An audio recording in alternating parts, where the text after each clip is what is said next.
Et le premier mot qui me vient en tête, c'est merci.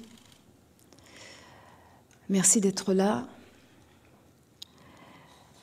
Merci, chers amis. Il y a exactement 1 an, j'étais en Haïti pour constater les ravages des cyclones qui avaient déferlé cruellement sur le pays. Un pays de toutes les misères. Et j'étais là-bas pour appuyer les efforts de reconstruction.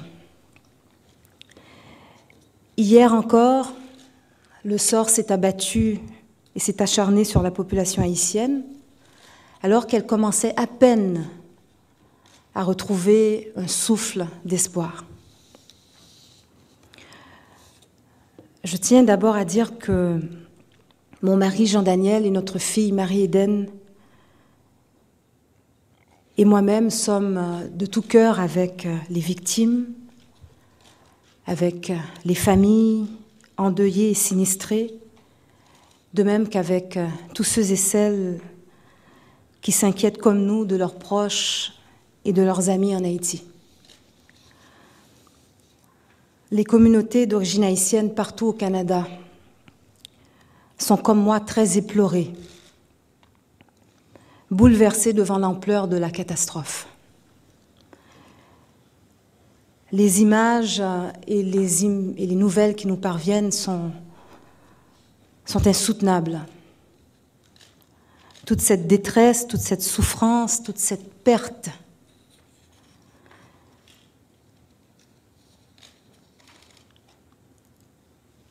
Et il y a aussi tout ce que nous imaginons et qu'aucune image ne peut capter et qui accroît notre sentiment d'impuissance.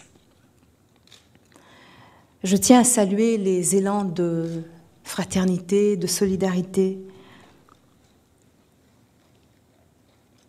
qui viennent de partout chez nous, au pays, ici au Canada, ainsi que de la communauté internationale. Je tiens aussi à exprimer toute ma gratitude au Premier ministre du Canada pour tous les secours d'urgence mis en œuvre. Nous venons tout à l'heure d'en parler. Je remercie le ministre des Affaires étrangères et en particulier le ministre de la Défense, avec qui j'ai suivi attentivement l'évolution de la situation toute la soirée hier, et avec qui j'ai discuté en lien également avec le chef d'état-major des besoins d'urgence à déployer en Haïti. Et ma gratitude va aussi à notre ambassadeur Gilles Rivard et à son équipe à Port-au-Prince, avec qui nous sommes restés en contact via satellite et qui déploient des efforts remarquables pour venir en aide aux Canadiennes et aux Canadiens en Haïti, et qui sont aussi de tout cœur avec la population haïtienne. Et mes pensées vont également à nos policiers, nos militaires, nos missionnaires, nos travailleurs humanitaires et à la grande famille onusienne durement frappée par cette nouvelle catastrophe. Nous sommes toujours sans nouvelles de notre cher ami Edi Anabi, représentant spécial en Haïti du secrétaire général des Nations Unies.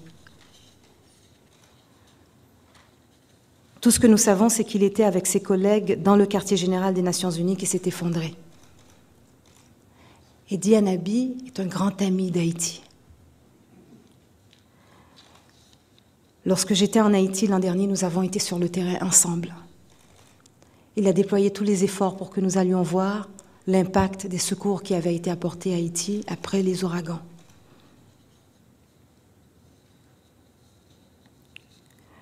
Et je tiens aussi à vous dire merci à vous, les médias, pour vos reportages, pour vos comptes rendus de cette situation tellement difficile à vivre.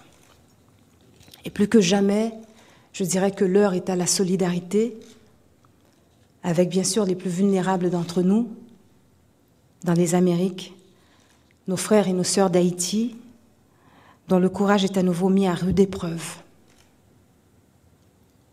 m'a dit 2 mots en créole.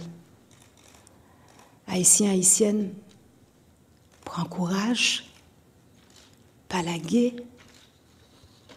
Nous sommes peuple voyant, faut que nous kembe.